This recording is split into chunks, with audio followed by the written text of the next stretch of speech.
Okay, so I want to go over what doctors should be looking for in a secondary impression, okay?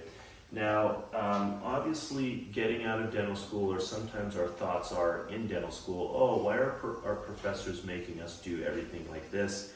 Well, can't we just do it with stock trays? Does it really have to be that good? Can we get away with just average? Unfortunately, this is not acceptable because you're going to end up doing 10 times the amount of work at the very end when you deliver your prosthesis versus just getting it right this time, okay?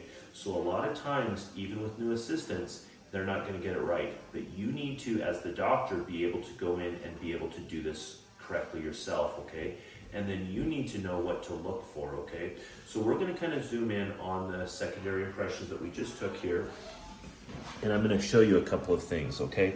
Obviously, we talked about the custom tray. The custom tray needs to have a handle that basically points out here, okay, and is thick enough so that we can actually grab it, okay? The custom tray needs to be soft around the exterior here so that it doesn't injure the patient, okay? And then it needs to have those holes that are drilled in, okay?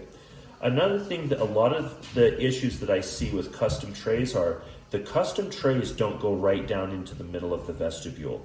The assistants get lazy and they don't cut it back to the black line that they drew at the bottom of the vestibule, and then the custom tray points way too far out towards the cheek side, and then you're going to see a lot of bleed through of the custom tray through the heavy body border, okay? What does that mean?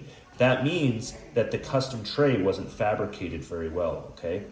The second thing is when you do the border mold, okay, we talked about this, you want to cut this back so that when you place the light body in here, it has a ridge that it has to go over. In order for it to do that, then it gets forced into the undercuts in a removable prosthesis, okay? So border mold is super important, okay? And then finally, we want to see the light body bleed through the heavy body border in what's called the camouflage effect or the zebra effect, okay? What that really says is, did we seat this back onto the border molding exactly the way it was, okay? So you can see this. Do you see how the border molding is bleeding through the light body, okay? And do you see that as I come from the light body onto the heavy body, it's super smooth, okay? Now, some people are going to worry about the bleed through of the custom tray through this. That's not an issue. This is all super soft gingiva, and that's the reason why it kind of bounced on there. So this is not going to be an issue. This is all going to be ground away anyway, potentially, on the intaglio surface of our denture, okay? So you can see that the extent of the border is also good, okay? Do you see all of this anatomy that we captured down here? Super important. If you get super flat, obviously it's not gonna work, okay? So as doctors, we need to be expecting almost perfection every single time on this.